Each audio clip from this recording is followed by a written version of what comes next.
Welcome to the What Really Happened radio show. Putting America first, second, and third.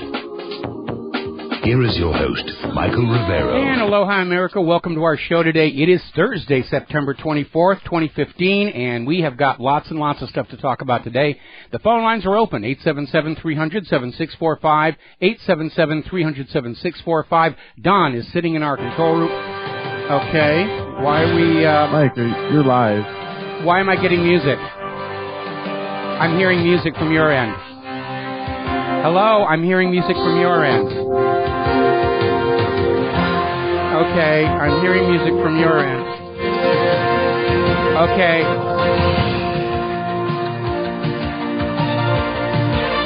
Okay, hang on a second. Okay, testing 1, 2, 3, 1, 2, 3, 1, 2, 3. Well, my goodness, it seems... There we go. Let's try this again. Okay, are we there? Can you hear me? Can you hear me? Can you hear me? Can you hear me? Can you hear me? Can you hear me now? Hello? All right, let me... You got me? You're live.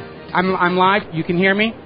Yep, I got you live. Okay, I'm hearing a lot of roaring noise on this Skype connection. All right, it's a lot better now. All right, so despite the inauspicious start, it is Thursday, September 24th, 2015, and apparently Skype still does not quite have their act back together. Isn't it wonderful living in a fascist economic dictatorship where everything is just crumbling around you, and they demand you pay higher prices for all of that? Okay, we have a lot of stuff to talk about today. The phone lines are open, 877-300-7645, 877-300-7645. Don is sitting in our control room. Hopefully, the phones are working today, and he'll be ready to put you on the air with your comments and questions as we move forward.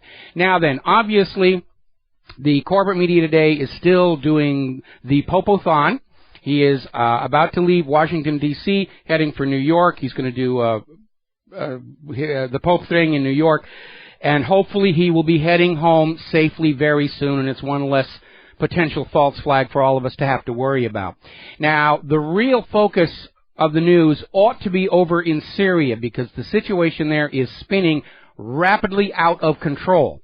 Yesterday we reported on how ISIS and Al-Qaeda, nudge nudge, wink wink, say no more, launched a major attack against the Russian presence in Latakia, and I speculated yesterday that would prompt a swift Russian response. And now we are hearing from sources that Russia is planning on attacking ISIS and Al-Qaeda with or without the United States. Don't care what the U.S. says or does. And remember, the government of Syria has asked Russia to come in and help them against ISIS and Al-Qaeda. The government of Syria has not invited the United States to come in and bomb the country into rubble. So under international law and treaty, Russia's there on the ground. They are very clearly going to be in control of the situation inside Syria. And we're already hearing that there are boots on the ground. And what's very interesting, this is coming out of Reuters, not the independent media, not some tinfoil hat conspiracy wacko website, which is how they like to describe us. This is coming from Reuters. And even they are saying Russian boots on the ground in Syria seeking to destroy Western-created ISIS. Even the corporate media is having to own up to the fact that ISIS and Al-Qaeda were creations of the U.S. government to steer Mideast policy and to act as proxies against Bashar al-Assad. So when Reuters is owning up to it, you know that part of the cover-up has collapsed completely. Now, yesterday, NATO and the junta in Kiev signed some agreements for mutual communication and security, basically giving NATO a legal justification to intervene in Ukraine against claimed Russian aggression. But it was not all roses, because now, because of these agreements, NATO feels they have a legitimate right to voice an opinion about what's going on in Ukraine, and the first thing they did was criticize Ukraine's government for mishandling this whole situation and allowing it to get this violently out of control. Meanwhile, a surprise announcement from earlier today, Israel and Russia are going to set up a joint military group to coordinate their activities in Syria. Now, this is mostly Israel not wanting to slip up and reveal to Russia that Israel, like the U.S., is supporting ISIS and al-Qaeda, but at least they're talking to each other. And so now even Israel understands and acknowledges Russia is now in control of the situation in the skies and on the ground inside Syria. The United States is not. We're seeing a story coming out of Press TV, Washington resorting to dirty measures in Syria, and basically talking about how the U.S. is using ISIS and al-Qaeda to destabilize Syria in order to effect regime change. We know they've been doing it all along, but Press TV is saying everybody around the world ought to look at how the U.S. is doing this and realize it is a threat to all civilized people around the world. And they are absolutely right. Now, Russia, of course, is still backing Bashar al-Assad's continuance in office, and Russia has attempted to introduce a draft resolution through the Security Council to basically declare ISIS a global concern, an identifiable terrorist group that the world as a whole must deal with, and to nobody's surprise, the U.S. is blocking it. They're saying they won't even negotiate. It is dead on arrival. They will veto it. And we know why. ISIS is a creation of the United States. And they're trying hard to protect their proxies and apparently no longer care if the entire world understands that's what's going on. Now, interestingly enough, Sergei Lavrov is saying that some of the people he's talking to in the U.S. government are becoming a little more receptive to Russia coming on in and putting this whole mess to rest for once and for all. And reading all these flip-flops that we're getting from statements from the U.S. government, I would say that there's a major faction fight going on over whether to continue in Syria or not. We're beginning to see the U.S. government deeply factionalized and beginning to fragment.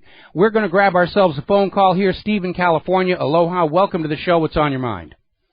Well, I just caught some news. I don't know if you spoke about it yet, but the little girl that broke the security and reached the Pope and handed the shirt about pro-immigration, let my family stay. I didn't know if you spoke on that yet. No, I haven't talked about it. I mean, that's scripted. That's a psyop, big time. Yeah. I mean, how could you break through security and get all that way, and then plus show the shirt what it said? That thing was so scripted, like Ruby breaking through security and shooting Oswald. I mean, that thing was scripted. Yeah, and you know what's weird? The police officer who was accused of allowing Jack Ruby into the Dallas police station to kill Oswald was then promoted to chief of police at Midlothian, Texas. Of course, that's what happens when you screw up. You get promotion. Yep. All right, Michael, thanks. All right, we're going to let you go. Yeah, it's all being scripted here, and right now Fox News is showing the Apostolic aircraft, which is actually an American Airlines jet, getting ready to go from from Washington, D.C. to New York for the completion of his scheduled appearances and so forth. We'll be talking about the Pope a little bit later in the show. Getting on back to Syria, David Cameron is facing some serious problems, and no, we're not talking about the pig. That was a distraction. See, Cameron is authorizing airstrikes into Syria for our defensive purposes, even though the Parliament has turned him down. And under British law, he's not allowed to do that. And so now he's facing a legal challenge, declaring he's going to bomb Syria as an act of self-defense, because we know Bashar al-Assad has got nothing better to do than go into Britain and France and cause acts of terror. Same old bovine excrement being flung at us as always. We'll be right back. And aloha, America. Welcome back to the show, and I'm looking at Fox News, the Never Gonna Talk to Donald Trump network, and seeing non-stop video coverage of an aircraft taxiing to the end of a runway. It's about as exciting as NASCAR. Now, getting on and finishing up with Syria, Angela Merkel has come out earlier today saying there is no question that Bashar al-Assad has to be included in any process to bring this 4-year attempted U.S. invasion to an end. The U.S. keeps flipping back and forth. At one point they were saying, yeah, we can deal with Assad staying on, and then somebody else said, no, the whole reason we did this for the last 4 years was to get rid of Assad, and we cannot ever admit defeat. So they're flipping back and forth on that. Very alarming development is China has issued a statement. They are ready to send troops to Syria if Bashar al-Assad and his government are threatened. And they're not even saying by whom. So that is a little bit of a warning. Meanwhile, Netanyahu, his meeting with Putin, is still trying to claim that Russia's support for Syria represents an existential threat to Israel itself, followed by Netanyahu's call that Israel must become a world power, which means they might finally officially admit that they have nuclear weapons. And finally, a story here that came out of Electronic Intifada, why Israelis can burn Palestinians alive and get away with it. And they're still talking about the Dawabsha family, which was set on fire. And it's now come out, the Israeli authorities did know who did it. They even raided the home of the people who did it, and they found a CD, commercially produced CD on how to set fire to an Arab home so that they are trapped inside and burned alive. That's basically what's going on over there. Meanwhile, Israeli activist groups inside Israel are urging Iceland, Reykjavik, to stand firm and not back down on their boycott of all goods in Israel. And of course, by doing so, the activists are breaking Israel's draconian anti-boycott law. All right, we're going to grab ourselves a real quick phone call here. Andrew in New York, aloha, welcome to the show. What's on your mind? Hey, Michael, since, the Pope has come to the U.S., the people are pushing the global warming agenda and the carbon tax agenda, and you're never going to believe this, but, Huffington Post wrote an article that says it's going to cost us $43 trillion to fight human-caused global warming, but it doesn't matter. We need to fight it because the world's going to end if we don't do. Yeah, the fear-mongering has just reached levels of complete hysteria, and as I mentioned yesterday, they're in a real rush to cram through the carbon tax and whatever laws they're going to pass under the excuse of saving the world from human-caused global warming, because the indications are we're going to have another brutal, brutal winter, and one more has to be the nail in the coffin of human-caused global warming. Remember back on March 20th, 2000, banner headline in the UK Independent, snowfalls are now a thing of the past, and we have been getting record-setting winters ever since, each winter worse than the other. It is very obvious we are heading into a new Maunder minimum of solar activity, and with it, a new mini ice age. And everybody who bet their political fortunes and TV careers and reputations on human-caused global warming, they are panicking. They're not going to get out of this with their integrity and reputations intact. And Obama is desperate for a carbon tax. Obamacare turned out to be a complete failure. And now they want to push the carbon tax, and they've got to get it in the next 2 months, or the game is all over. No amount of media lying about how record-setting hot last year was is going to get past everybody's first-hand memories of snow and ice way up over the top of the roof. That's basically what's going on. But I will congratulate the Catholic Church on handling global warming or the coming ice age a little more gently this time, because during the Maunder Minimum, the Church blamed it all on the witches and set fire to a bunch of innocent people. Was about to say, but isn't carbon they treat it like it's a poison actually good for the planet? Yeah, that's one of the biggest of the big lies. The EPA declared carbon dioxide a toxic pollutant. That's nonsense. Carbon dioxide is an essential component of life on Earth. Without carbon dioxide, there's no plant life. Without plant life, there's no animal life. But apparently the powers that be are convinced that you, the American people, are all such incredible morons that if they tell you carbon dioxide is a dangerous pollutant, you will just believe them and pay your carbon tax like the obedient little slave they hope you are. Finishing off, I saw you early on with the technical troubles you were having, it's the same everywhere at the U.S. Like, our economy is just based on, like, spreading war and spending bullets and nothing, like, on infrastructure or anything else anymore. Well, it's either collapsing infrastructure or everybody's trying to, run everything too tight, to maximize profit.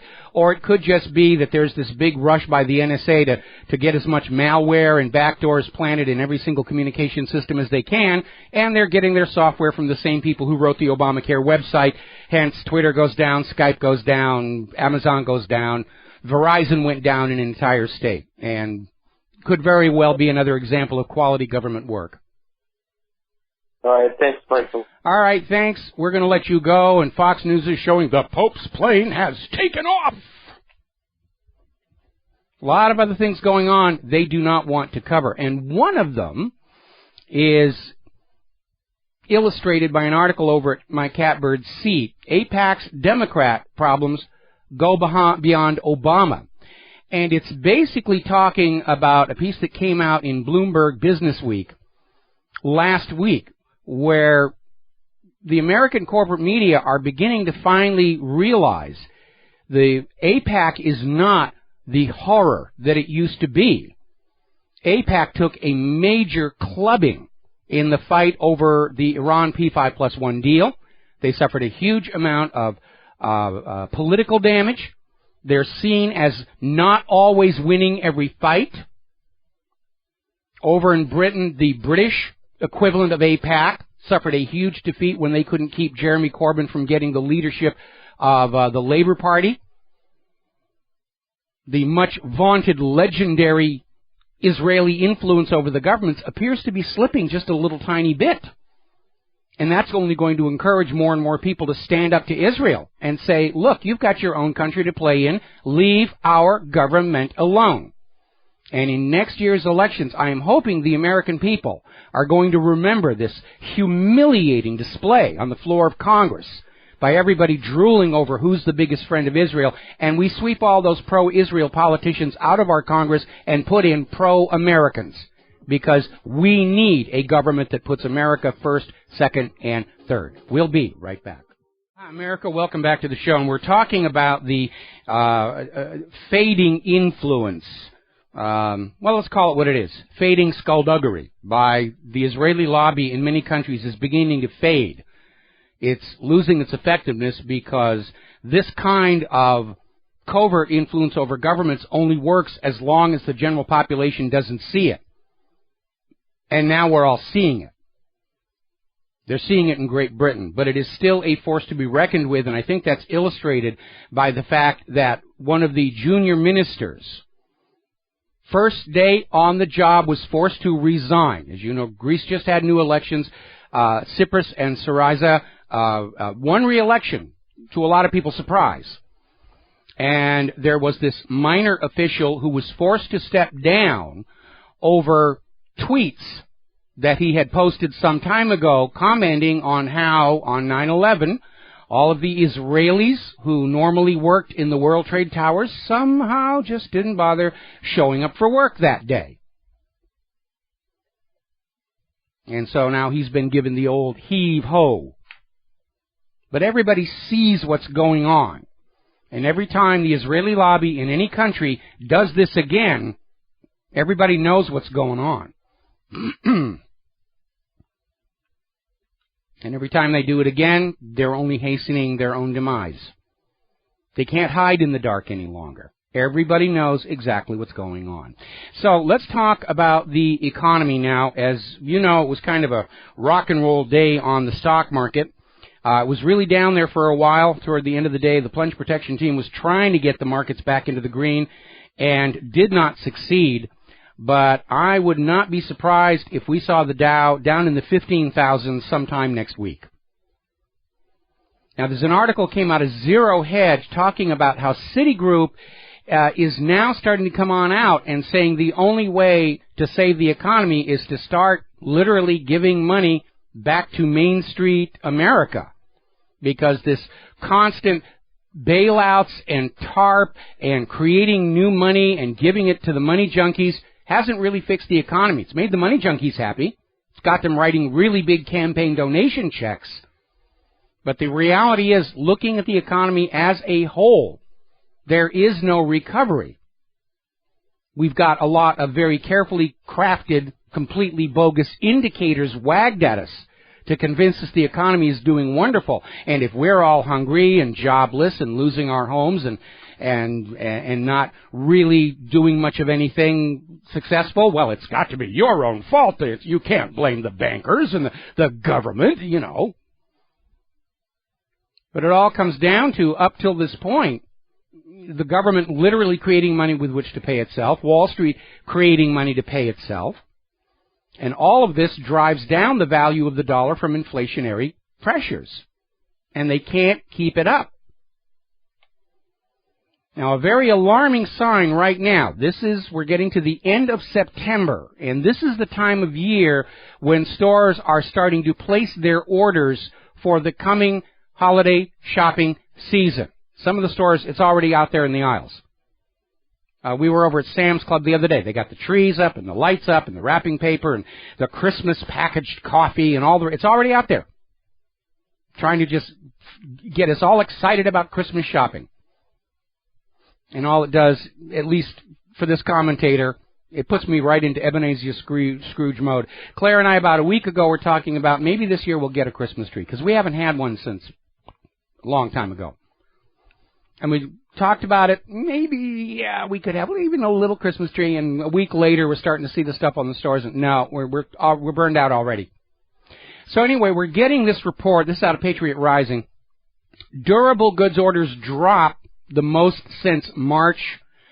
Shipments are tumbling. Now, durable goods are the large, big-ticket items. Washing machines, stoves, microwave ovens, big-screen TVs, that kind of thing. Orders for those are dropping. Now, I will grant you during Christmas shopping season, microwave ovens and washing machines and dryers aren't usually on the top of those letters to Santa Claus, but big screen TVs are. Christmas is a time when people will go from the 48-inch to the 54-inch and so forth and so on. Those orders are down. Now, as you heard in the news break, there's this big debate about defunding Planned Parenthood, and everybody's making a big stink about it. And apparently it is a sticking point for the coming budget, because we are coming to the end of the fiscal year of the federal government, and they do not have a budget for next year. And they don't want to get into that debate about raising the debt ceiling, because they know that's a big annoyance to all the voters going into next year's elections. So they're trying to work out some kind of a budget. They're already talking about a temporary funding bill, which is create money and pay the bills, and we'll worry about it later on, which is what they've been doing for the last 30 years. But one of the issues that is putting pressure on this whole situation is, if the budget bill is not passed, funding for the food stamp program immediately gets cut off. We're talking 46 million people in the U.S. are now on food stamps. Many of them were put there by these mandated Obamacare health insurance policies with sky-high premiums and sky-high deductibles. But the U.S. Department of Agriculture has already notified the states to hold off until further notice the process that distributes food aid to 46 million people in the United States of America. They're already being given the heads up that there could be a shutoff. Now, there's an article over an Investment Watch blog, and it's quoting one of the world's premier gold refining companies in Switzerland as confirming what we have been saying for quite some time. There is a disconnect between the obvious shortages in the supply of physical gold and the current price. Now, under the law of supply and demand, when supply gets tight, when it's less than demand, prices will go up. But we haven't been seeing that. The prices keep going down, even as we hear more dealers and bullion banks saying, we just don't have any. Now, the metals dealers are getting around the official price of silver and gold with what is called a premium. Meaning, yes, this is the official price of silver and gold, but if you want to buy this from me, there's a premium to pay that is as much as 50%, 60% of the spot price. So it's this kind of a little dodge. Officially, the price of silver and gold is X, and that's the price they're going to buy it at. The price they're selling it at is way, way, way, way higher, but nobody wants to officially acknowledge it, or it's going to start a stampede of people liquidating their stock portfolios, emptying their savings account, and heading into the physical metals. And what the places like the New York Federal Reserve and J.P. Morgan want is a very low price of physical gold and nobody buying any of it, so they can grab it all up to make good on all the gold that was deposited in their vaults and is now being demanded back by foreign governments and foreign banks, and they don't have it because they were playing fun and games with it. And by the way, I noticed out on cable TV, among all the other endless reruns, History Channel is rerunning America's Book of Secrets. And we talked about all of this in the episode The Gold Conspiracy. And everything we talked about in that show 2 years ago is now very obviously fact. All of these places, the New York Federal Reserve, J.P. Morgan, took gold on deposit for clients and then started playing games with it. I remember when it first came out, there was a gold shortage. There was an editorial in CNBC that actually came out and said, it doesn't matter if the gold is really there or not, as long as we have a paper record, you should be happy. No, I want the physical coins and bars in my hand right now. And you have no right to refuse. We'll be right back. And aloha, America. Welcome on back to our show here. We're talking about the economy. And there is an article in one of our local papers, the Star Advertiser, The Sweeps Roll On. And they're talking about a battle that's going on between the ACLU and our government. And the focus right now is on a homeless encampment in Kaahumanu. Now, we have a huge homeless problem here in Hawaii. A lot of people come out here, they're expecting they're going to have a job, or they come out here, they're not planning very well. A lot of people come out here and go to work, and the company they're working for collapses because our tourism has just been crippled ever since TSA came around. Our local tourism authority likes to proclaim we have an 80% occupancy rate at all of our tourist venues, but what they don't talk about is how many tourist venues have shut down completely since TSA made getting in and out of Hawaii look like a prisoner of war camp. So these are people who've already lost everything. They're living off scraps out of trash cans, and now the city is basically going to all of the areas where the homeless have been herded into and then grabbing the stuff they took out of trash cans and taking it to the landfill. That's not really making the situation go away. It's just pure eye candy because we want the tourists to think that this is an island paradise and there's no such thing as poverty, hunger, and homelessness. But there is. They're just trying to drive it away into the low-rent neighborhoods where the tourists won't see it. But the ACLU tried to get a court order to stop it, and the judge rejected it. And it's not a good solution. And then you look at places like Salt Lake City, which invested the money to take all their homeless and get them into rental apartments so they had an address and could go out and get a job, and they wound up spending less money while solving the homeless problem in their city. And why that common sense approach is not being tried here, I don't know. Now, Claire and I are involved in a couple of programs dealing with food insecurity and homelessness.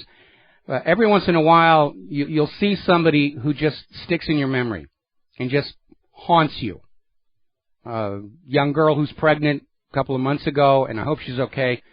We saw another one in the Safeway just the other day. Looked like late teens, maybe 20. Looked like she hadn't been homeless all that long. Just devastated. And we're trying to get these people into these programs, what few programs there are. And unfortunately, most of these programs are getting their budgets cut because we've got to spend money on bombs and bullets to kill Syrians with. That's what's important in the United States of America. Now, there's an interesting little article over at PatriotRising.com, and they're talking about a new Bloomberg poll that showed 72% of Americans say the country isn't as great as it once was. I'm surprised they even got that number. I guess the other 28% who thinks America is just as great as it ever was are either working for the U.S. government or basically have no knowledge of the history of what this country once was. Thanks to Common Core. Now, I just put up our own poll. It hasn't been up long enough to really get good, solid numbers, but right now it's 100%. This nation is not what it used to be before. And it reminds me so much of that wonderful monologue in the HBO series The Newsroom, where Will McAvoy is at this college conference, and they're saying, what makes America great? And everybody's saying, oh, it's freedom, it's this, it's that. And he gets up and he says, no, we're not the greatest nation on earth anymore. And we're not going to change that until we step up and say, we're not the greatest nation anymore. And we aren't. We haven't been for quite some time. The only thing we're really good at is killing people in other countries.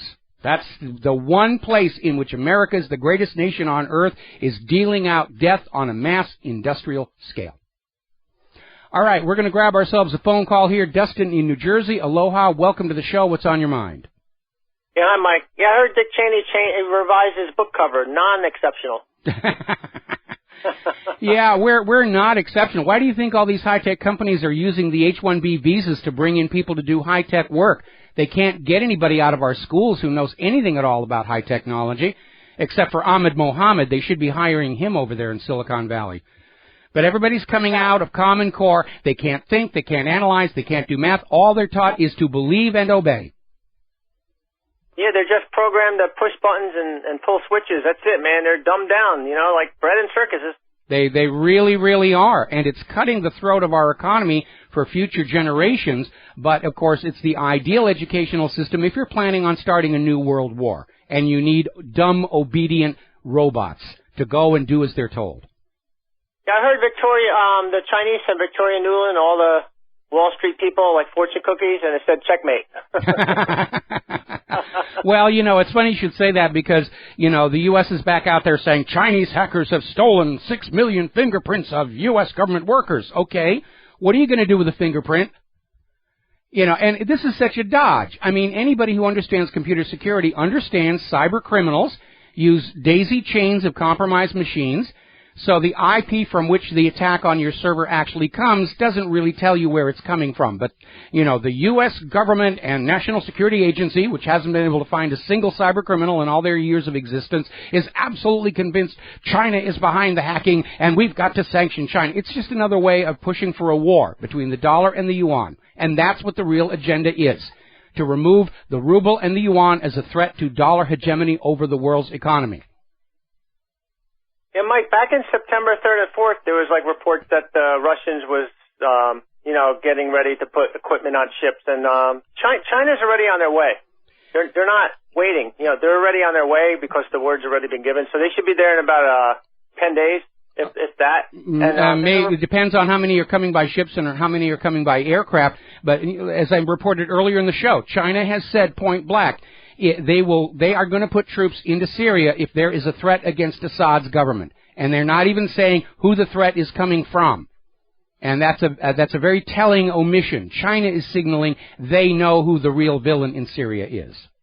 And they'll tell you that after they already left, so they're already on their way. And then there's a report, I don't know if you heard anything about the Russians are sending over their heavy flamethrower system, the TOS-1. Yeah, they're sending a lot of stuff. That attack against them in Latakia yesterday. And by the way, I got an email. I'm mispronouncing it. I thought it was Latakia, but I went out on Google search for the correct pronunciation, and what Google says it's Latakia. I thought it was Latakia, but stop sending the emails that I'm changing the pronunciation. But that attack by ISIS, Al-Qaeda, nudge, nudge, wink, wink, really sort of poked the bear. And again, because Syria's government is asking for Russia's help and not asking for the U.S. help, it's diplomatically a very sticky situation. The U.S. doesn't really have any business in Syria other than the role of an invading military force. And everybody knows it. Yeah, the CIA and the U.S. and Britain and NATO, they don't have the ISIS recruits to take on the Russians and the Chinese. It's game over. It's game over, so look for them to try to escalate back to the Ukraine, because it's game over now in Syria. They're going to crank up in Ukraine to get this thing going. And, again, a big part of it, this goes back to that story, the other day where these intelligence experts went public saying their very careful analysis of what's going on is being rewritten to make the political masters happy. And that's always a recipe for disaster, because exactly the same thing was going on in Germany toward the end of World War II. The German high command was rewriting all the reports from the front lines to keep the Führer happy, to keep their jobs and their positions. And as a result, toward the end, Hitler was basically fighting a war with resources that weren't really there. And then kept wondering, why are we suffering all these defeats? And the same thing is happening in the U.S. right now. A lot of wishful thinking, magical thinking is directing our foreign policy, and it's falling flat on its face. Well, the Germans needed, energy, and that was one of the where they really, couldn't really secure it, you know? I wanted to talk about Caterpillar real quick. I want people to look at their closing of, some facilities and laying off, they laid off a lot of people, and that's like a foundation company for the U.S. economy. That kind of heavy equipment, for them to be in trouble tells us construction's shutting down, heavy road work is shutting down. We got to take a break for our top of the hour news and more commercials. Thank you for the call, Dustin. We'll be back after these few words. Aloha, America. Welcome back to our show. Hour number 2. The phone lines are open. 877-300-7645. 877-300-7645. The corporate media is still doing the Pope-a-thon, and they've got long telephoto images of the Pope's jet as it descends into JFK Airport in New York. Now, we're getting a story that is coming out of Agence France Presse that Russia and the United States have reached a tacit agreement to end Syria's bloody crisis. This is a source with a senior advisor to Syria's President Bashar Assad. And basically, this advisor, Botani Shaban, was being interviewed on state television, and he says the U.S. recognizes now that Russia has profound knowledge of this region and a better assessment of the situation. The current international climate is heading towards détente and towards a solution to the crisis in Syria. So the U.S. agenda in Syria has collapsed. They lost the illusion that ISIS and Al-Qaeda were some kind of an enemy that justified bombing somebody else's country. Russia's on the ground in Syria with a superior military force. They are there at the invitation of the government of Syria, whereas the United States has not. And you're probably not going to hear any of this in the American corporate media, because what we're going to hear in the American corporate media is the United States has decided that we are going to calm this thing down and we will tell the Russians what to do. The usual propaganda. And yes, that caller is right. With Syria basically collapsing, the U.S. is going to move back to trying to provoke something up in Ukraine. Now, during the commercial break, I went back and I took a look at that poll we put up. Is America as great as it once was? There is a grand total of 1 vote saying, yes, we're just as great as we ever were. And you kind of have to wonder, somebody who really believes that, why they would even be at my website in the first place? But that's the way the numbers are running. Now, speaking of polls, the latest polls show that 58% of all voters, including 31% of Democrats, think Hillary Clinton is lying about the email scandal. And apparently the story is starting to break apart, because there was another article that came out of the Blaze about how Hillary was recently asked by a reporter about the fact that her story about what was going on and the story put out by the United States State Department about what was going on don't line up any longer. And apparently when Hillary was asked this, she didn't have a prepared answer and just kind of looked caught off guard and thrashed around and couldn't answer the question of why the stories have diverged. Now, not too long ago, I wrote an article on Hillary's emails, the scandal behind the scandal, and I put 2 ideas in there. One was the clandestine smuggling of weapons from Libya following the execution of Gaddafi through the consulate at Benghazi to ISIS and Al-Qaeda in Syria. who are our declared enemies during this war on terror. That would make whoever ordered this guilty of treason, which is aid and comfort to the enemy in time of war. And the other issue I raised was the possibility that this weak security private email server outside all government monitoring and control, coupled with a charitable foundation, nudge, nudge, wink, wink, was the tip of a massive spy operation. Well, I took that part and I put it into its own article called Hillary the Spy, ? It's on the front of WhatReallyHappened.com. And I urge you to read it and to send it on to everybody that you know. There are grounds for an inquiry here, based primarily on what happened back in 1996, where President Bill Clinton cleared for sale to China very sensitive U.S. technology that they had previously been prohibited from acquiring. At the same time, money was pouring into Bill Clinton's re-election campaign, which was ultimately shown to come from Asian sources, including Chinese intelligence. So there is an historical precedent for the Clintons to treat U.S. secrets as if it's their own personal property that they can simply sell to whoever wants it. Now, on Hillary's email server, which had worse security than Ashley Madison, had one totally wide-open subdomain, no encryption whatsoever. And on that server were parked a great many U.S. secrets, spy satellite information, a lot of secrets from the United Nations, and secrets from foreign governments entrusted to the U.S. Department of State. Now, we know her server was hacked. Came out just a few days ago. The company that was managing her server was hacked into at a high level, which would make Hillary's server wide open.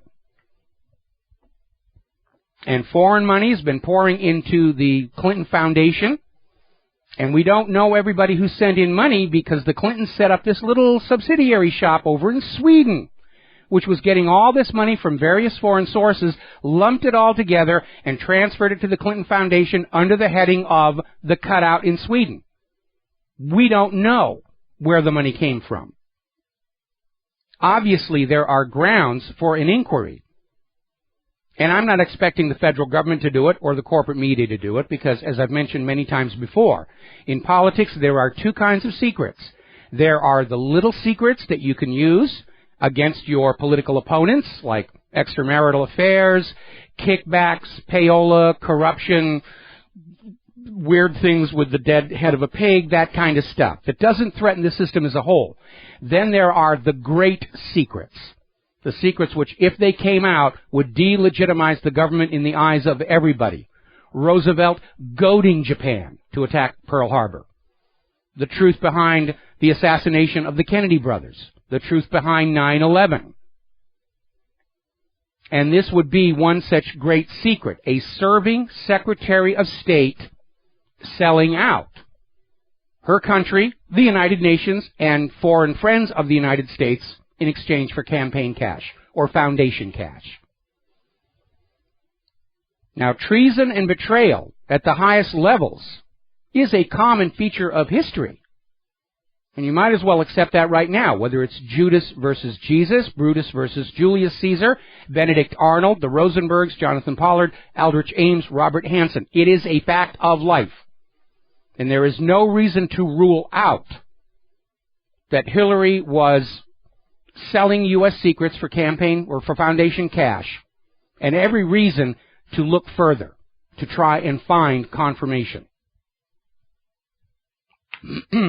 Now then, there's another interesting little story. It's about a book that has come out, which seems to indicate a major break between Hillary Clinton and Barack Obama. And the book is called Unlikable, The Problem with Hillary. Accurate title, and supposedly recounts Clinton shouting at Barack Obama, "Call off your blanking dogs, Barack," to which Obama is reported to have said, "There's nothing I can do for you one way or the other. Things have been set in motion, and I can't and won't interfere. Your problems are, frankly, of your own making." Sounds good. Maybe it's true. Maybe it's not. And we need to be very careful here because I seriously doubt Hillary undertook smuggling weapons from Libya to ISIS and Al-Qaeda in Syria on her own authority. This book may be a piece of propaganda signaling Obama's intention to deny all involvement and drop the whole mess on Hillary's head to save his historical legacy, which would be a great deal of fun to watch. Now we're going to take another break for commercials. When we come on back, more about Donald Trump. Oh, hi, America. Welcome back to our show. And the corporate media is still on the Pope-a-thon. They're showing the papal jet has arrived in New York. Actually, it's an American Airlines jet. They just have the little flag of the Vatican sticking out of the cockpit window here. Fox News did have the decency to cut away and show the arrival of the president of China in his plane. He's here to talk business with a lot of people. And I'm not going to be watching Fox any longer. I've switched over to CNN here. And the reason for that is we can expect no more fair and balanced objectivity from the Fox News network because of the tiff with Donald Trump, who basically came out and said he's not going to bother with Fox News anymore because every time he goes on Fox, he is basically subject to attacks. And Trump is saying Fox was treating him very unfairly, which we saw during that first GOP debate.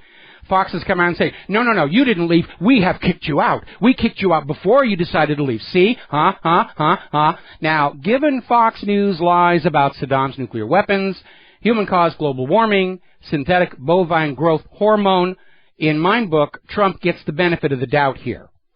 And Fox News wasted absolutely no time throwing a tantrum because there was apparently a comment that came out on Megyn Kelly's show about how Carly Fiorina cut Trump's gonads off with the precision of a surgeon, and he knows it. This was from National Review's Rich Lowry on Fox News' The Kelly File.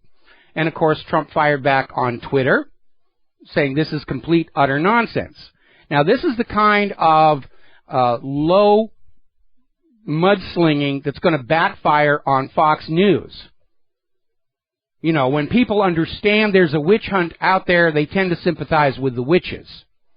And I would be very careful talking about Carly Fiorina being a gonad buster because that image is also attached to Hillary Clinton.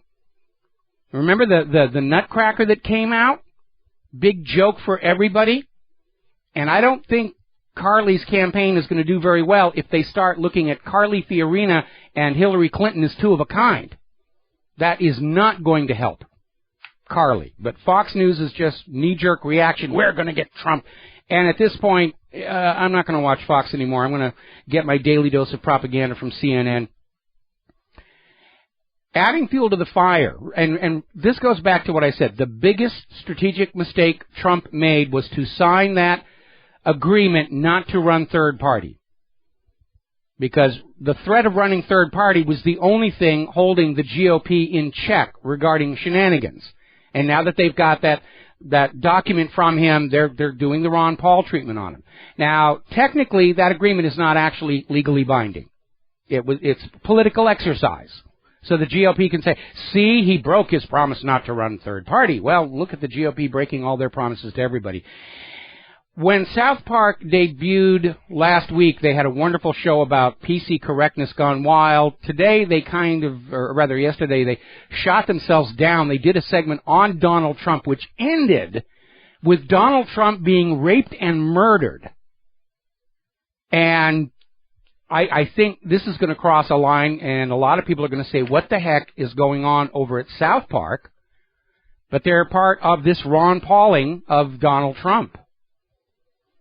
Meanwhile, Trump is still out there saying he's tired of this politically correct mess, not the word he used, the only word I'm allowed to use. And, of course, I'm in agreement. I'm sick and tired of political correctness. Whoever said political correctness is cultural Marxism was absolutely right. They want political correctness to trump everything else, not just Donald Trump, but things like the truth and facts. You know, it's not politically correct to say this is a hard winter because we're supposed to all be supporting global warming. I'll be glad to help as soon as I recover from the frostbite. And finally, we've been talking about how Hillary Clinton is bemoaning the fact that women aren't just automatically falling into line behind her. And surprised that so many women are supporting Donald Trump. And there's a very enlightening article over at truthout.org talking about this website, Women for Donald Trump, and basically saying Trump's attraction for women right now is he comes across as a strong alpha male, in sharp contrast to all of these politically correct, feminized candidates in three-piece suits that were being presented. They're calling Donald Trump a real man. It's the way he comes across. And that's actually very attractive for a lot of female voters. Donald Trump is out there defending his comments that we have a national right to keep and bear arms, which, yeah, we do. And he's saying that he would support nationwide conceal carry, which would definitely have a positive impact on the crime rates in this country. All right, we're going to grab ourselves a phone call. John in Barbados, aloha, welcome to the show. What's on your mind? I'm looking at various aspects, but I want to deal with one thing at a time. The first thing, this Syrian situation, if you remember, I sent you an email saying the Chinese were on their way. Yes. And I think you sent a word we can't repeat on this show, but back. Are you prepared to change your view now? No. The one word response I sent you, I think you misunderstood. I wasn't rejecting what you were saying. I was saying this is, leading to a more dangerous, stable situation, and I apologize for not being clear on that because I didn't reject the information. In fact, we were talking about it earlier in today's program. My expletive deleted was all about the fact that the Syrian situation has spun completely out of control. However, if this report from Agence France Presse is correct, it looks like the U.S. is blinking, and the situation is going to steady down. Absolutely, but it then puts the question in, what are they going to do with this ISIL Daesh, whatever they call themselves, in Iraq? They're going to cut them off and let them twist in the wind. That's what so? Yeah, that's what the U.S. does to various groups that support it, and when they're no longer useful, just cut them loose. Look what happened in Afghanistan, where the U.S. was covertly supporting the Mujahideen up there, and after the Soviet Union left, the U.S. just cut all their support, and Afghanistan descended into chaos until the Taliban was able to assert itself. Well, as I've said many times, I've had a belly full of America and what it stands for. I've had a belly full of it, and I live here. Not the people, but the government is absolutely out of control crazy. The police are out of control crazy. The military are out of control crazy. It's got to be wound back somehow. Well, the first thing we got to do is stop all these prescription antidepressants from being poured into everybody's brains, because I think that's a big part of where all this insanity comes from. John, got to let you go. Got to take a break for commercials. Back with another phone call after these few words. Aloha, America. Welcome back to our show here, and we're going to go right back to the phone calls here. Mark in North Carolina. Aloha. Welcome to the show. What's on your mind? Mark in North Carolina, are you there? Yeah, do you hear me? Yes, I can hear you now. Okay. Mike, I think that what Trump should do is, like, he still could say, you know what, Republicans are breaking their part of the deal, so I'm going third party. And I think he could win because he could get, Republicans, Democrats, and mostly independents, and he'd probably easily win. The only problem what he would face is getting after all 50 ballots. They would really try to give him a hard time on that. Well, now, yeah, but he's got enough of his own money where he can finance that. He can overcome that impediment to third-party candidacies. But right now, he is leading the pack in the GOP. The constant attacks on him by Fox and everybody else, the Ron Pauling of him isn't having the traction it did against Ron Paul, and he's still very much in the lead at this point. The good thing, too, is I see that Carly Fiorina her rating, her poll ratings are seemingly going down again. Evidently, she's behind Dr. Carson now. So I don't think, even though it looks to me like mainstream media and the Republican establishment and Wall Street, Chamber of Commerce wants her, it doesn't look like that's working. And I mean, the woman is the woman's got feet of clay. If you really look at her, you look at her business record, and you look at her running for a senator against Barbara Boxer. She was slaughtered in that. Well, now we have all this stuff coming out about her background, that she's basically created a myth about her rise to success. Apparently, there are some links from her to intelligence agencies.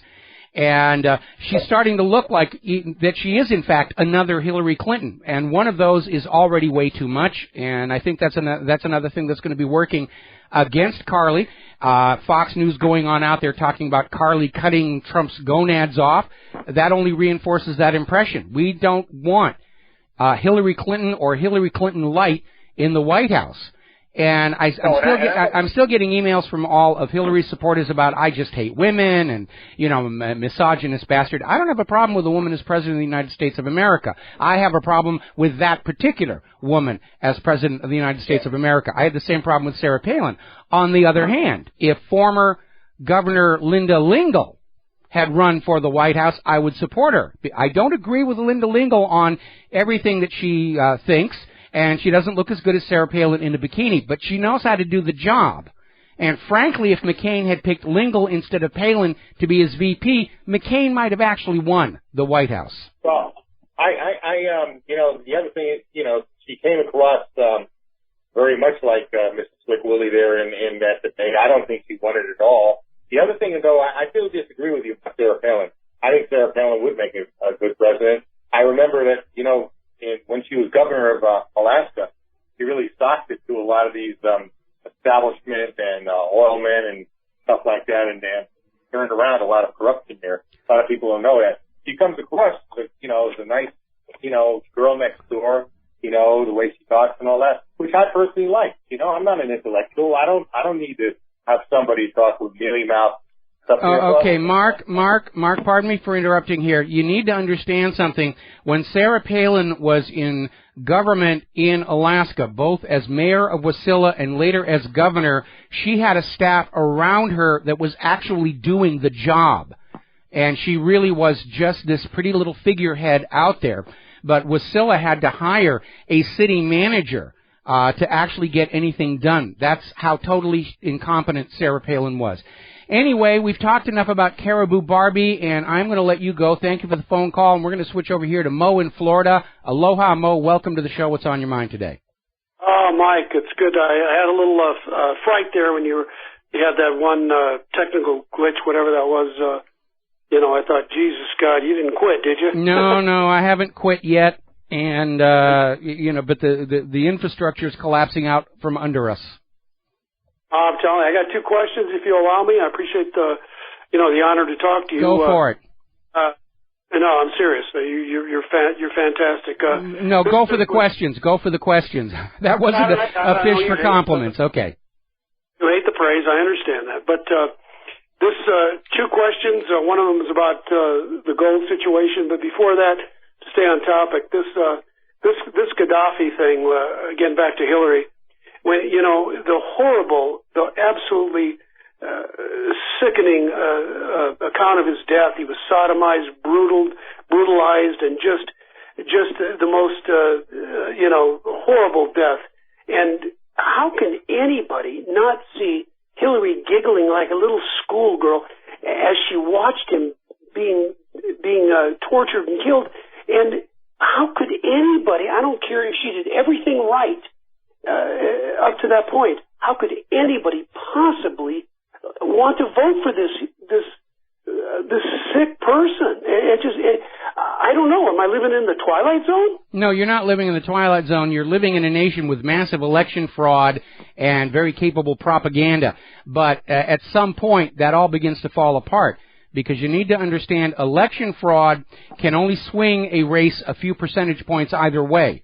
If they try and reverse a landslide, it becomes obvious that's what happened. We saw that up during the Scottish independence referendum, which is why they're getting ready to try that one again. And when you have a public that is aware that there is massive election fraud, it makes it very risky to push it too far. When you live in a country where the people are aware that government and the corporate media are constantly lying in propaganda, you kind of have to pull back from it. And the more the American people are educated and aware as to what's really going on, the less effective all of these hackneyed propaganda tactics from the Cold War era are going to be. And that's exactly what's going on right now. But what I'm saying is, before I get to my next question, if I have time, is what kind of a human being giggles and laughs when they see somebody being tortured? Sociopath, or if not an outright psychopath. But it's so obvious. Anybody can just Google it and watch her giggle and laugh. And who would vote for a psychopath like that? Well, the problem with sociopaths, okay, in general, they don't feel any guilt or remorse when they are acting outside law, ethics, and morality. And that's why they're such capable, competent liars. They don't give off any of the little tells that most people would pick up on and say, oh, this person is lying and being deceptive. And that's very sadly one of the reasons why sociopaths do so very well in climbs to heights of political and corporate and financial power. And very often we don't find out what they're really like until it's way, way too late. But in this case, Hillary doesn't have that advantage. We know exactly what she and her husband have been doing going back for the last 20 years. And she's facing this uphill fight, and she's definitely got this email scandal and a possible spy scandal behind it, and behind that, gun running from Libya to Syria. And even if she dances her way out of that, there's Cattlegate, Travelgate, Hillary Care, Chinagate, the murder of Vince Foster, the murder of Ron Brown. All of that stuff is going to be pounding on her from now through either Election Day 2016 or the day she announces she is stepping down from her campaign. All right. Yeah, I mean, you're right on top of it. So, question two is, the timing is, we never know, but it looks like the sheeple or whoever it is are figuring this economy out, and I think the shorts are really scared because they're finally realizing the Fed cannot raise rates, and this dollar, the only way they're going to get out of this is... They're in a corner. They're in a real corner of their own making. And again, it is because of the independent media that the American people understand the true nature of Hillary Clinton or Jeb Bush or Sarah Palin or gold or the stock market or Wall Street. So we got to let you go and take a break for commercials. We'll be back with another phone call after these few words. Hello, hi America. Welcome back to the show here, and I just posted that video clip of Hillary Clinton laughing and giggling over the very painful way that Muammar Gaddafi was killed off in order to destroy the gold dinar, the state central bank, and make sure Libya's oil was sold only for the U.S. dollar. The corporate media is still doing Pope-a-thon. They're showing the Pope getting off the helicopter in Manhattan. He's in New York City. And probably it's because there's a lot going on they don't want to report about. We are already seeing articles appearing in the foreign press that the United States just blinked in Syria, that they've basically been forced to back down by the Russian presence. Vladimir Putin has played this brilliantly. Stopped the U.S. attempt to overthrow Syria and did not trigger a war in the process. That is brilliant, brilliant statesmanship. All righty, now we're going to go grab a couple of phone calls here. James in Charlotte, aloha, welcome to the show. What's on your mind? Hi, Mike. You had been mentioning some things about the market that looked pretty ominous. I thought as a longtime market watcher, I thought I'd throw out a couple of things that I've noticed that is going on that tells me that the market is headed way south. Yes. You were talking about probably be down the 1500s. I think we may have to look up to see the 1500s before long, because what I see is the market has produced some rallies over the last few weeks, but they don't last more than a day. Well, wait a minute. The market has not produced a rally. The Federal Reserve has. by simply creating money out of thin air and giving it to the Wall Street brokers to buy up stocks as quickly as they're being dumped to try and artificially create demand to keep the prices up. But there's no question our stock market is hideously overvalued, worse than it was in 1929. Because the prices of the stocks do not reflect the actual worth of the underlying stock issue itself in terms of its earnings and value and dividends. It is pure market speculation. And history has shown when the market is dominated by speculative behavior, you're in the danger zone. Yeah, absolutely. Well, I wasn't meaning to say that it was coming from the market itself. It's just what you observe is happening in the market. Yes. But what is going on is almost identical to what was going on back in the fall of 2008. Yes. When every time the market, every time a rally would occur, people would use it to sell out and get out at the best price they could get out at. That's exactly right. You're very astute to have picked up on that. That's exactly what's going on. Yeah, which of course just forces the market further down, and the speculators will jump in and try and buy at the bottom, and you'll see another false rally. And more people will get out as at that price, or be forced out to try and if not to save the profit, at least to minimize their loss. So I think it's just inevitable that we're going to see a steep fall off. Well, what we're going to see, it's complicated by the way the Federal Reserve is behaving, because the Federal Reserve is now basically creating currency on its own, without even the control of a corresponding U.S. Treasury bond. And they're creating all this money, and they're giving it to Wall Street to buy up stocks. The Federal Reserve is trying to buy all the Treasury bonds that are being dumped by other countries. And eventually we're going to reach a point where the Federal Reserve is going to own all the U.S. government debt, and with it the U.S. government, and they're going to have acquired it all with nothing more than numbers in a computer and ink and paper. And the same thing is true for a large part of all these stocks of the publicly traded companies. And that, of course, is not what the stock market was ever supposed to be about. The stock market was supposed to be a mechanism for ordinary Americans to share in the productivity of American industry, not as a collection point to grab it all and put it in the pockets of the money junkies. But at the point where they own it all, we're also going to see a collapse of the dollar itself, and it's all going to fall apart. Some point, somebody's going to start pulling the foreign money out of this country. It's going to be a real-life version of the movie Rollover. And with the U.S. having to back down in Syria and unable to start wars with Russia and China, yeah, we're on the precipice right now. Yeah, I'd say so. Our toes are hanging over the edge. Yeah, they are. All right. Well, thank you very much for the observations. I need to let you go, and we're going to switch over to James in South Carolina. Aloha. Welcome to the show. What's on your mind? I got two things, Michael. First of all, there's a guy I want you to have on your show. His name is Gil Broussard, and he's an engineer, and he talks about this thing some people call Planet X, and he's making the rounds on the shows. Okay. I've never heard. Huh? We have been through Planet X many, many, many times. What is your other point? I've heard it. Oh, the other one. Okay. You had a guy on yesterday talking about science and religion. Yeah. And there's something interesting going on. They are finding soft tissue all over the place in dinosaur fossils. They have found some soft tissue in dinosaur fossils in China. Yes, I'm very much familiar with that. They're finding it all kind. They found some in France. Okay. Last week. At any rate, it is being found, and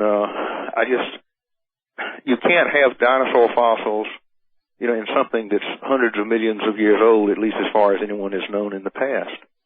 Well, they weren't looking in the past when they found soft tissue. I know. When they found soft tissue, it came as a huge shock. But the carbon dating on the soft tissue lines up perfectly with the other age indicators of the dinosaurs. So thank you very much for that brief vacation from reality, and we're going to get on back here to the news. Now, earlier I was talking about this poll that was out there about, is America as great as it once was? media poll, 72% said America is not as great as it once was. We ran our own version of the poll. Last time I checked, we had a grand total of 2 votes saying that America is just as great as it ever was, and the rest were all saying no. This is all coming out of a comment that Donald Trump made, that America isn't as great as it once was. And everybody's out there saying, how can you say that? How dare can you say that America is not as great as it always was? Political correctness on display.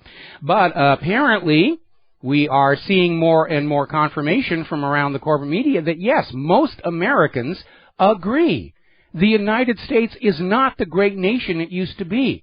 We're not a manufacturing power anymore.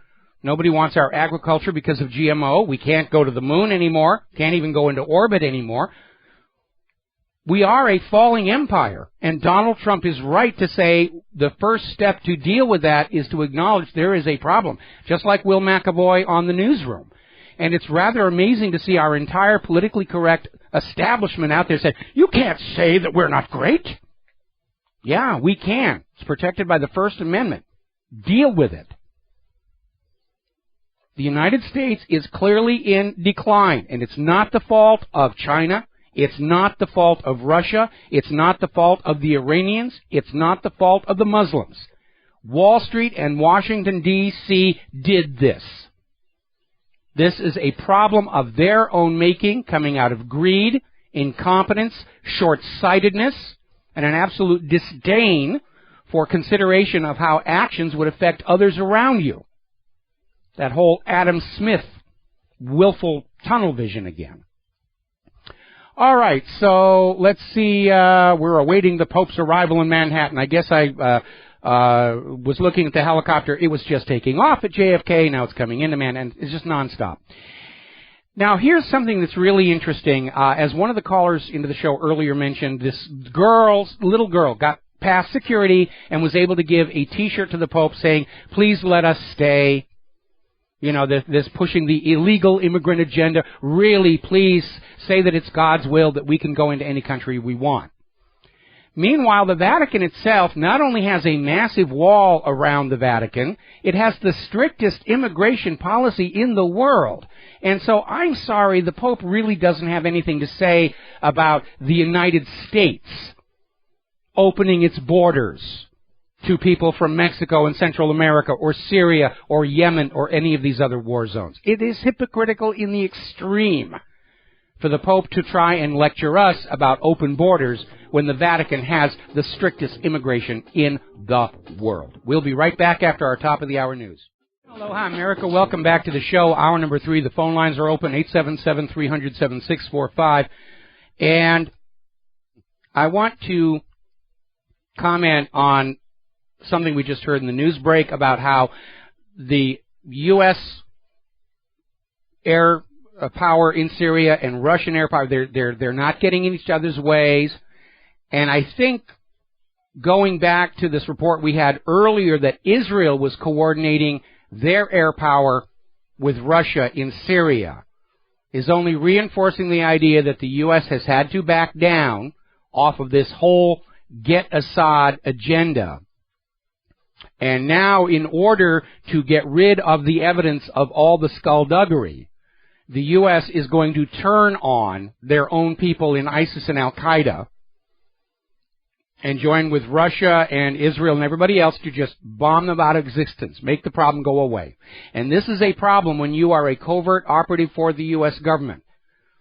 The instant you are no longer seen as necessary and needed, you will at the very least be dropped, if not gotten rid of, as a potential embarrassment. Everybody inside ISIS and Al-Qaeda in Syria and Iraq, who's actually a U.S. operative. Remember, it came out last week. The top ISIS commander in Syria was trained in the United States, was still being paid and supplied up until 2013. That's a huge embarrassment for the U.S. government, especially as the American people begin to realize how we've all been bamboozled with these phony terror groups. So now they're just going to make the problem go away. And boy, those people on the ground, the evil ISIS and the evil Al-Qaeda, they're about to learn a very hard lesson that the loyalty demanded by the U.S. government is a one-way street. It's demanded, never returned. Now, back to the Pope.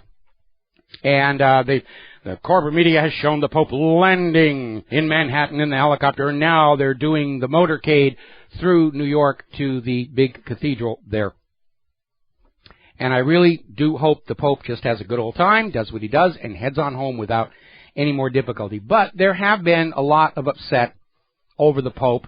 We mentioned yesterday how the indigenous people of California are very angry over Father Junipero Serra being granted sainthood, because the reality is those California missions were built on the slave labor of the California natives. And they were treated brutally, they were whipped, they were forcibly bred to increase the population of workers, and they're very angry about that. Now, the Pope tacitly acknowledged there's been a little tiny bit of a problem with Catholic priests and small children, and says, we're working to fix it, and it's never going to happen again. And various groups supporting the victims of clerical sexual abuse are saying he's being insincere, because the Catholic Church has been denying, covering up, insisting the problem is solved for decades, and it's still going on. Pam Spears of the Center of Constitutional Rights and Barbara Blaine of SNAP say the Catholic Church and Pope Francis aren't serious about addressing the Church's ongoing struggles with child sexual abuse. They just move the priests around, and it keeps on going. Now, of course, another way that the Pope's visit has been exploited politically is his comments on human-caused global warming. And, of course, while he's been here in the U.S., Senate Democrats have pulled out their new climate change bill. We have to tax carbon and the world will be saved. So they're hoping that they're going to get all the Catholics signing on to this. And I think the part that irked me the most about all of this, and I've sort of been blowing hot and cold on Pope Francis. Sometimes he says things I agree with, like money should be the servant of the people, not its master. And then he goes off on global warming and global government, and I don't know what's going on. But apparently, he deigned to lecture us all on the evils of the cult of money.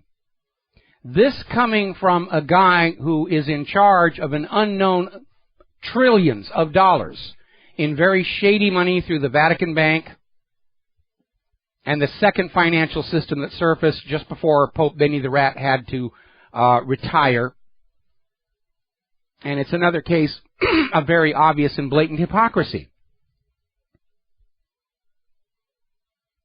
The Catholic Church is a little slow on joining the modern world. It took them 400 years to apologize for mistreating Galileo. Now then, out in California, there is a growing hue and cry over the plan by the regents of the University of California to guarantee an offense-free environment on the UC campuses. And the UC regents, descending into absolute George Orwell speak, were coming out and saying placing limits on freedom of speech was the only way to guarantee the free exchange of ideas. And they actually said that. Well, there is a mounting campaign to try and get the University of California from moving forward with this policy, and they've absolutely nailed what it's really all about. Banning criticism of Israel on college campuses. And Israel is trying to do that on college campuses all across America. Now, there are a couple of overlapping issues. First of all, under the First Amendment to the Constitution, the top of the Bill of Rights, every American has a right to criticize Israel. And all of Israel's supporters have an equal right under the First Amendment to stand up and say, we think you're wrong because. And out of that dialogue comes a resolution. But Israel understands they don't have a response to the criticisms of Israel's government. The government of Israel has done the things they're criticized for. And so their idea is that Israel is opposed to First Amendment freedom of speech in the United States of America, and they're trying to destroy it bit by bit with hate crime laws, Holocaust denial laws, anti-Semitism laws, as long as anti-Semitism is defined as criticism of Israel's government, and they are attacking freedom of speech on college campuses all across the world.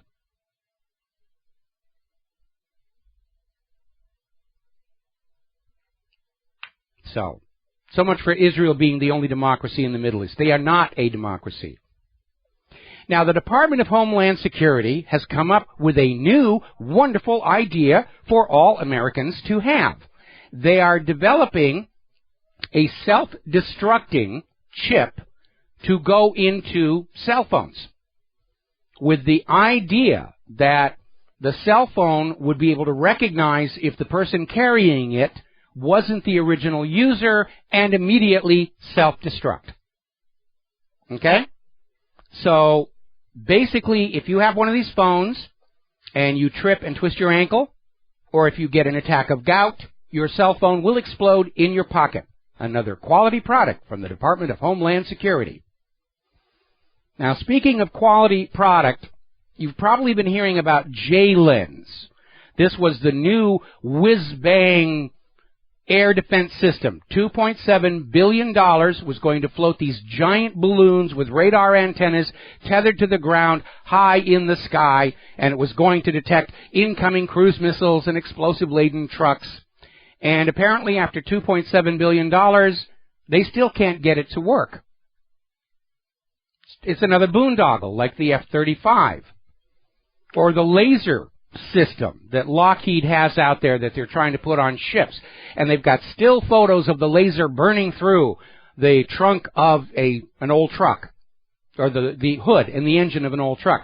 What they don't show is how long it took for the laser to do that.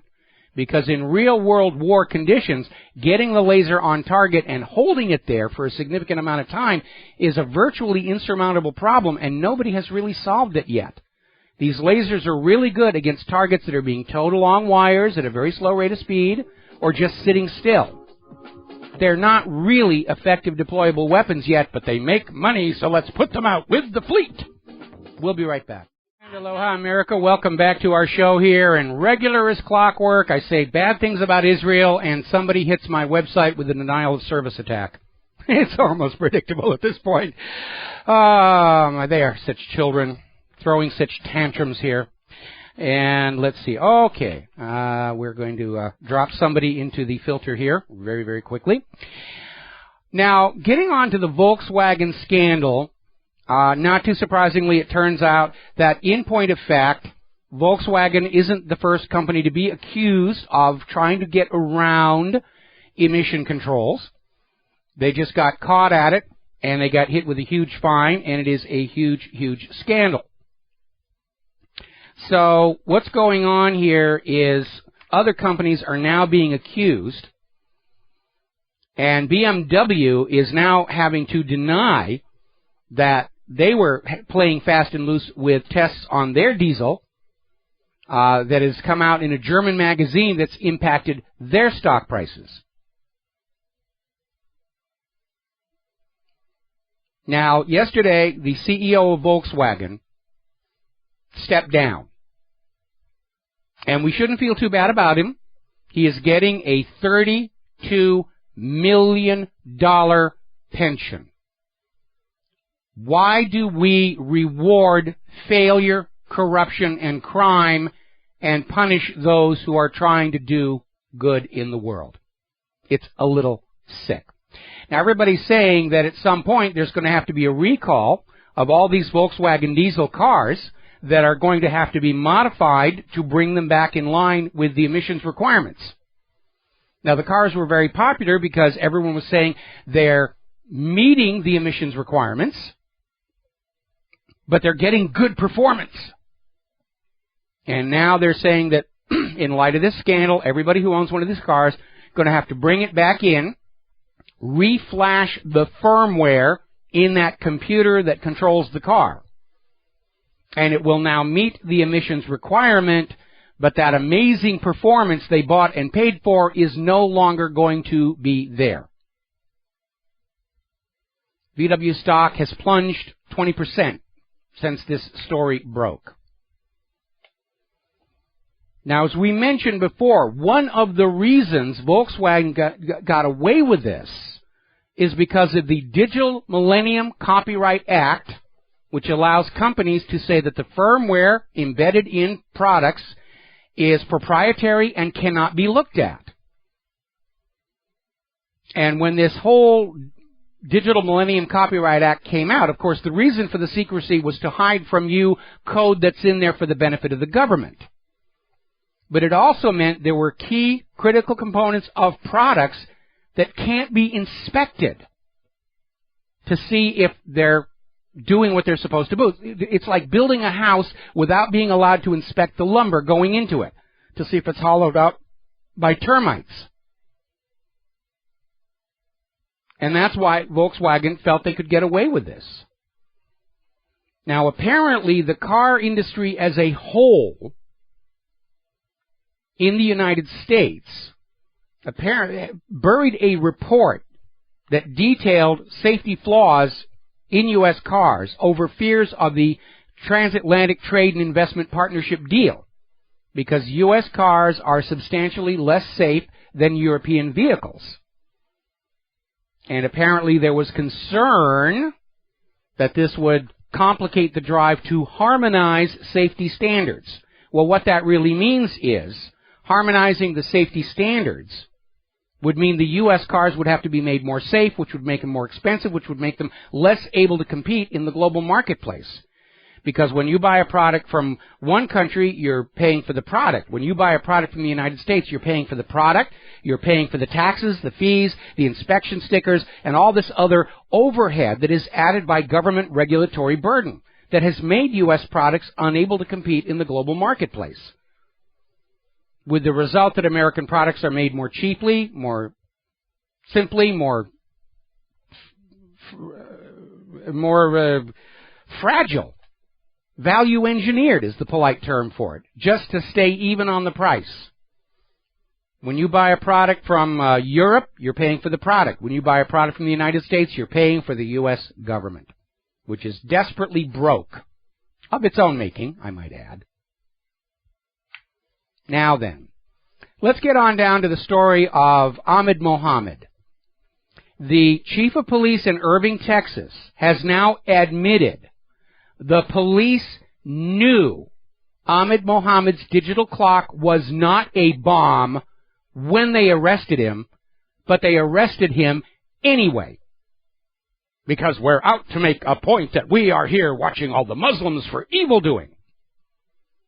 Now, the Muslim bashers in this country right now are in a panic over the Ahmed Mohammed story, because it clearly shows this witch hunt hysteria being fanned up against Islam.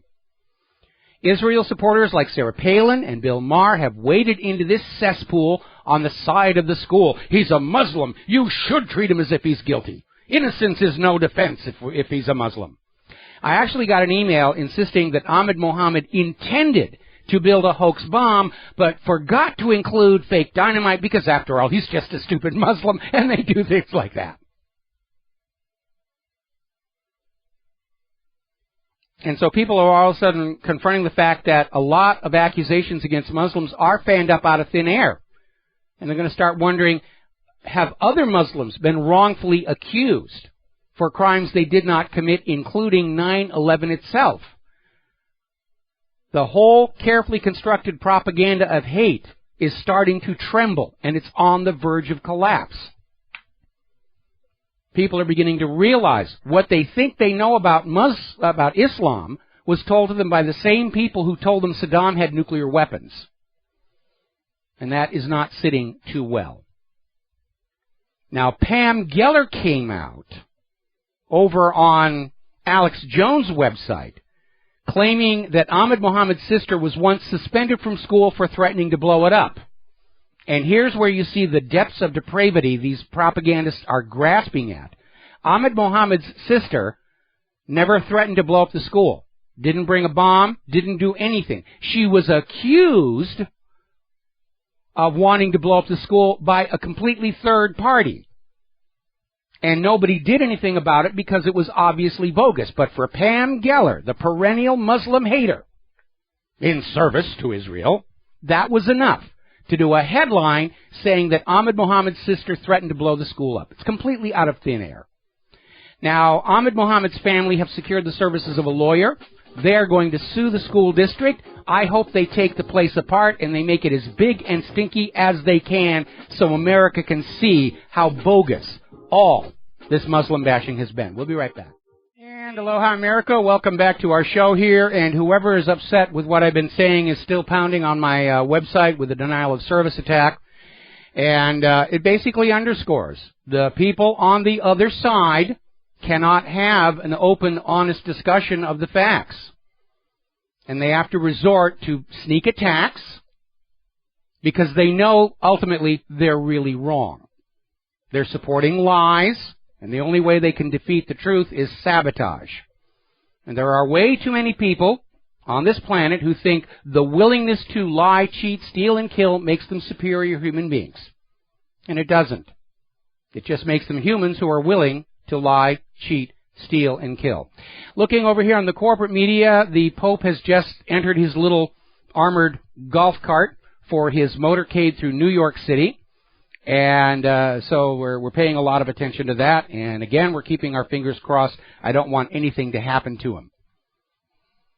Now, getting on back to the news, we're talking about Ahmed Mohammed and how his parents have now secured the services of a lawyer and are going to sue this school district, and I hope they bring it crashing down and get all those teachers and administrators who were too stupid to look at an electronic circuit and understand that it was, as Ahmed Mohammed said, a clock, get fired. And now we've had the Irving chief of police come on out and say they knew it was just a digital clock when they arrested him. This was pure politics to generate another headline of a dangerous Muslim committing acts of terror. And it's starting to unravel. And it's getting silly out there. I mean, over at newsforge.com, there was a postgraduate student of counterterrorism who was studying a book on terrorism at Staffordshire University. And an official saw him reading the book and said, he must be a terrorist. This is a student studying counterterrorism. Oh, he must be a terrorist. And another story that is coming out of RINF.com. Apparently there was a Muslim schoolboy was in a classroom discussion about the environment, and he dared use the phrase eco-terrorist, at which point he was grabbed and hauled off and interrogated about his allegiance to ISIS. They're out. It's a witch hunt. It's a witch hunt. And it is just as hateful and onerous as Germany's campaign against the Jews in World War II. It was all made up out of thin air. Because every tyrant needs a scapegoat on which to blame the things that are going wrong in the country, on which to justify the loss of civil liberties and freedoms. The Nazis did it to the Jews. The United States government is doing it to the Muslims. It was wrong in both cases. Now, the federal government has now admitted they are using pressure to coerce more and more schools at the local levels to accept Common Core. An educational system that does not educate, an educational system that indoctrinates. And we're producing a generation of Americans who don't know anything, can't think anything, can't solve problems, but believe they're exceptional in the world, will believe what they're told to believe, and will do as they're told. That's not how you build a nation. It's how you build an army of conquest. Now, up in New York, there is an officer who's been in serious trouble for abusive behavior, and they've been digging into him, his background, and found out he served at Abu Ghraib torture prison in Iraq. And that is a big problem for all of America, in that police departments preferentially recruit from returning military veterans who are coming onto the job with a mindset that everybody's an enemy, everybody's a threat, it's okay to torture. Toss in a bunch of antidepressants, and you can understand why our society is starting to disintegrate. And I think a good illustration of that happened out in California on the 18th. In San Bernardino County in California, police were pursuing a suspect on the 215 freeway who was traveling the wrong way in traffic.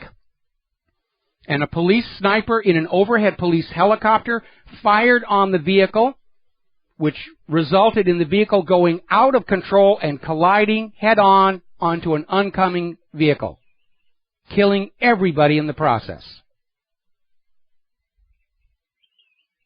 And that is the way police are being trained. We're going to shoot you from the sky. Somebody else gets killed in the process, too darn bad.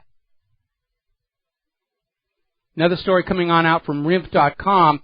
Apparently over in Colorado, in the Sangre de Cristo land grant, there is a group of property rights activists who are basically lobbying for their legal rights, and they're being described by the local media and the police as white supremacists. That's the new demonization label. Oh, if you're standing up to the government for your rights, you must be a white supremacist. It really is getting out of control. Now, the other day over at LiveLeak, there was a video that was put up. It was a very in-depth examination of Malaysian Airlines Flight 17, which crashed in Ukraine, was blamed on Russia and Putin,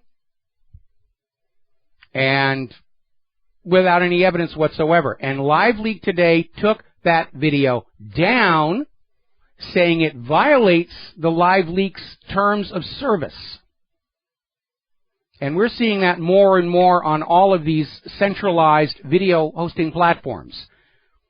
If something goes up that somebody's offended by, like Israel or the CIA, oh, it's taken down. It violates our terms of service if you put anything up that offends anybody. They are really destroying freedom of speech in this country. Now then, yesterday we were talking about the iOS 9 that had just come out from Apple for their smart devices, and how it had been shipped with a lot of bugs, and apparently the bugs were bad enough. There is already an update, iOS 9.0.1. So you're going to have to update your devices yet again. By the way, did you know that just 1 out of every 100 cases of cybercrime actually get investigated? The other 99, nobody even looks.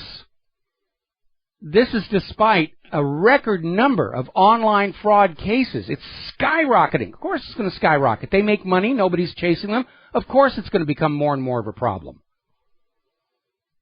And the U.S. government will say, well, the only way to deal with the rising cybercrime, we have to take complete control of the net away from the people and away from whatever, because this is how government exerts more control. Create a crisis or allow one to get out of control and then say, only by doing what is in our interests will you be safe, which is utter complete nonsense. Utter complete nonsense. Now, we're coming up here on another commercial break. We've got a little more time. We're going to spend time on human-caused global warming, because we're starting to see those indications of an impending, brutal winter. And despite the media hype about the hottest year and least amount of Arctic ice, the hard numbers are now coming out. And, of course, it is exactly the opposite of what the corporate media is trying to tell you. So we're going to take a break for commercials. We'll be back after these few words from our sponsors, which will take about 4 minutes. Stay tuned. Hello, hi, America. Welcome back to our show here, last segment of our program today. And we're going to talk a little bit about human-caused global warming, because they're trying to use the Pope as an excuse to get everybody to pay carbon taxes. We know what's going on.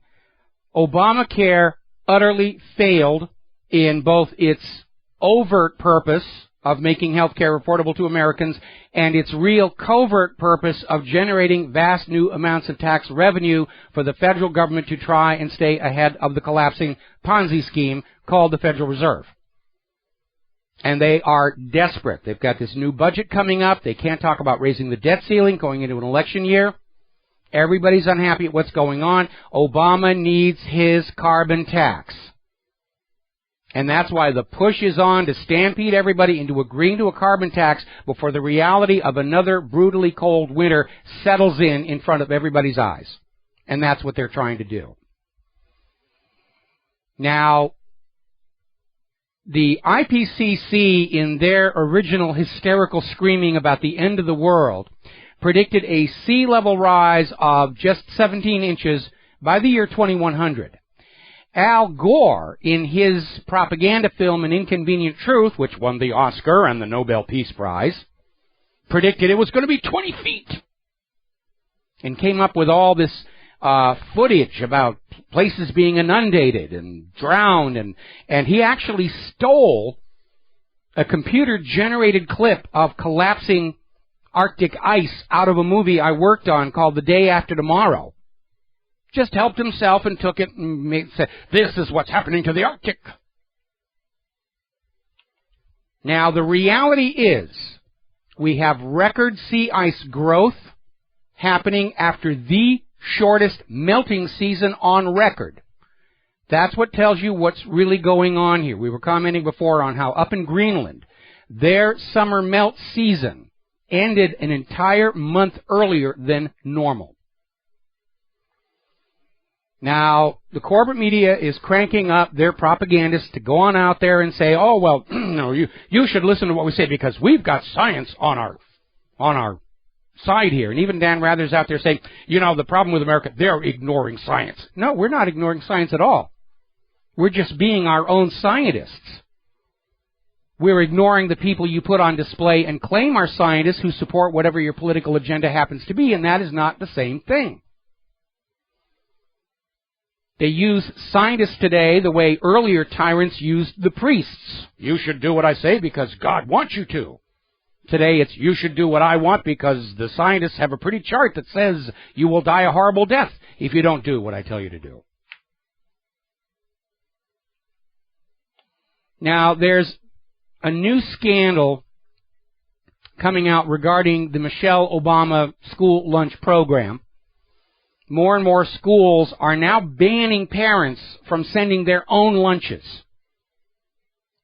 The rationale being that no parent could ever be more concerned about the nutritional needs of a child than the state. And also they're very concerned that other children who are getting the Michelle Obama lunches are looking at the lunches sent from home and realizing those look a lot better. Students have actually been punished for sharing items from their lunches brought from home with students who do not want to eat the Michelle Obama lunches.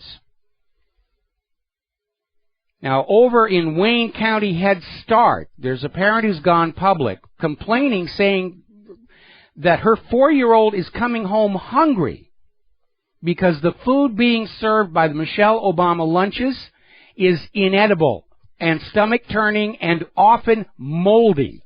They're serving our kids moldy lunches. The kid is not gaining weight. He's not alert because he's not getting enough sugar and nutrition for his brain. And you know you live in a dictatorship when the dictator's wife gets to decide what your kids are going to eat for lunch. And I'll tell you this right now, the Obamas don't eat this same food for lunch. Their kids go to a private school that is not part of this Michelle Obama lunch program. And I'm not sure if it's just another money-making scam of selling the cheapest possible food they can find to your kids under the excuse that it's nutritious for them, or if they're conditioning children to accept garbage-processed, GMO, chemical-laden food as the norm from here on out. Now, Robert Kennedy Jr. is continuing his campaign on vaccine safety.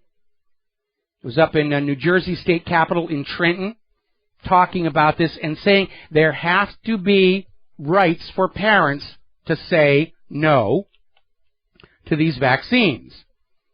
And this is on the heels of a law being passed in New Jersey called Hawley's Law, named after a 5-year-old New Jersey girl who died after receiving the MMR vaccine.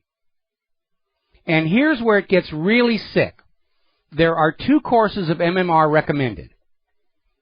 And the reason, the justification for everybody to get a second shot is roughly 10% of the people who get the first shot derive no benefit from it. So let's just give everybody a second shot. And this girl had a severe reaction, wound up brain damaged, and they had to pull the plug on her. And yet the state says, we don't care if we kill one or two here. We absolutely say that you must have these vaccines. And there's a new alarming development coming out of naturalnews.com. First of all, they're admitting people who get vaccinated are shedding live viruses and triggering epidemics around them, which is good for business because if more people are getting sick, more people will buy our medicines.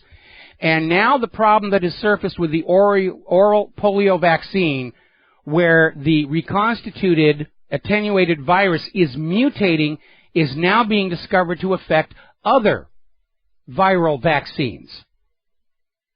That these vaccines are actually spurring the growth of deadlier viral strains to which there is no natural immunity. This is an absolute insane process, but as long as it is seen to make money and generate tax revenues, it has the full support of corporate America and the government. We don't have a health care system. We have a sick care system because caring for the sick is where the money is. Now, Russia has joined much of the rest of the world in completely banning all GMOs in food production. Northern Ireland is now banning all GM crops. This is a growing trend. They can't stop it. The plan to have monopolistic control over global food production by Monsanto and other American GM companies is failing, as badly as the policy to get Assad in Syria. And the problem is, while all these other countries are banning GMO, we're stuck here in the United States of America, because if Monsanto can't sell it to the rest of the world, then by golly, they're going to sell it here. They'll make you buy it. They'll ban you from knowing that's what you're buying. And if you get sick, that's just good news for their brother conspirators over in the medical industrial complex. Because it's all about making money off of you. That's all you're good for. Make you sick, make money. But, that's it. We're being treated like livestock, like a herd, by our corporate government culture. By the way, little interesting story that came out of ShareEverything.com. Israeli scientists have developed a system where they can fake DNA evidence. And they don't even need a sample of your DNA. They just need the DNA profile from a computer database, and they can construct a DNA that matches it. And I want to know who funded research on how to fake DNA evidence and why they wanted to do it. Because I cannot think of an innocent, innocuous purpose to be able to fake DNA evidence other than to frame people for crimes they did not commit, for acts of terror they did not commit, which Israel is the master of. Over in Scarborough, residents near the Pickering nuclear plant are getting free potassium iodide pills in the mail. Any particular reason? Interesting. All right, there's the music. Time for me to get out of here and get something useful done with the rest of the day. We will be back tomorrow here on the Genesis Communication Network. Until then, share what you know with who you know. Please help spread the word. We are in a crisis moment of trying to stop this war before it really gets nuclear. And thank you for all your help. We'll be back tomorrow. Aloha, America.